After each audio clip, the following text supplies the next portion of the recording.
చిన్నపిల్లాడు చూసి అందరూ ఆశ్చర్యపోతుంటే ఆయన ఎలాగనగానే రాజుగారు, సరే నాయన నువ్వు వెళ్ళి ఇంత ధైర్యంగా చెప్తున్నావు కదా అని అతని ఒంటికి కవచాన్ని కట్టాడు, నెత్తి మీద ఆ శిరస్రావణం పెట్టాడు, చేతికో కత్తి ఇచ్చాడు, వెళ్ళి దెబ్బలాడమంటే చూశాడు. అనుకున్నాడు ఇదంతా కూడా నాకు చాలా చిక్కగా ఉందండి, దీంతో నేను వెళ్ళి యుద్ధం చేయలేను, ఇవన్నీ తీసేయండి అన్నాడు. అయ్యో యుద్ధం చేయడానికి ఇవన్నీ కావాలి, లేకపోతే ఆయన చంపేస్తాడు, పర్వాలేదండి తీసేయండి అన్నాడు. తీసేశారు. వెంటనే వాళ్ళ దగ్గరికి వెళ్ళి నిలబడి అక్కడ లోయలో ఒక 5 గులకరాళ్ళు ఎరుకున్నాడు, ఉన్నపాటి గులకరాళ్ళు. ఈ గులకరాళ్ళు ఎరికిని తన ఒడిసిలేసి తిప్పి తిప్పి తిప్పి కొడితే ఆ గొలియాతు నుదుటి మీద పడ్డది. ఆ నుదుటి మీద పడ్డ వెంటనే గొలియాతు ముందుకి పడ్డాడట.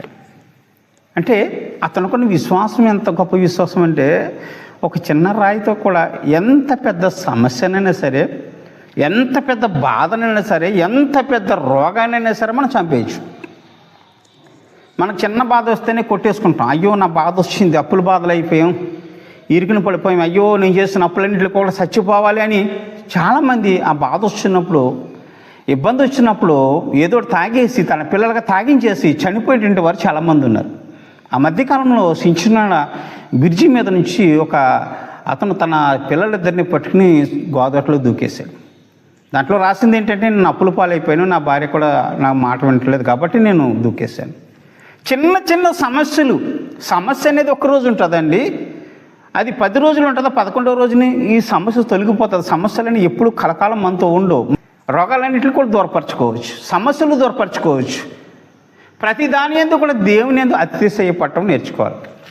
అక్కడ ఉన్న వాళ్ళందరికీ సిగ్గుపడ్డారు. ఎంత చిన్న కుర్రాడు ఫిలిష్తీయుని చంపాడంటే, మరి ఈ సమస్య నుంచి మా అందరినీ గట్టెక్కించాడంటే, మరి దేవుడు ఎంత గొప్పవాడో, అతను నమ్మిన దేవుడు ఎంత గొప్పవాడని అక్కడ ఉన్న వాళ్ళందరూ కూడా దేవుని నామానికి మహిమలు చెల్లించారట. ఎవరిని బట్టి దేవుని నామానికి మహిమ చెల్లించారు? దావీదును బట్టి దేవునికి మహిమలు చెల్లించారు.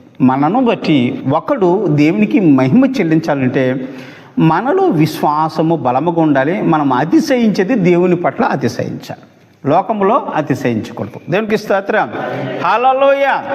వీడి బలమంతా ఎక్కడ? ఈ పసిపిల్లడ బలమంతా ఎక్కడ? దేవుని అంతే. కాబట్టి ఆయన నా దేవుడు ఎంత చక్కగా బలమైన కోట అంటున్నాడంటే, బలమైన ఖడ్గము అంటున్నాడంటే, ఆయన మీద ఎంత విశ్వాసం ఉంచితే ఏదొచ్చినా సరే నా దేవుడైన యెహోవా నా వెనకాల వచ్చేస్తాడు, నన్ను కాపాడుతాడు, ఎంతమంది వచ్చినా నేను ఏమీ చేయలేరు, నీ అందే నేను అతిశయపడుచున్నాను అన్నాడు.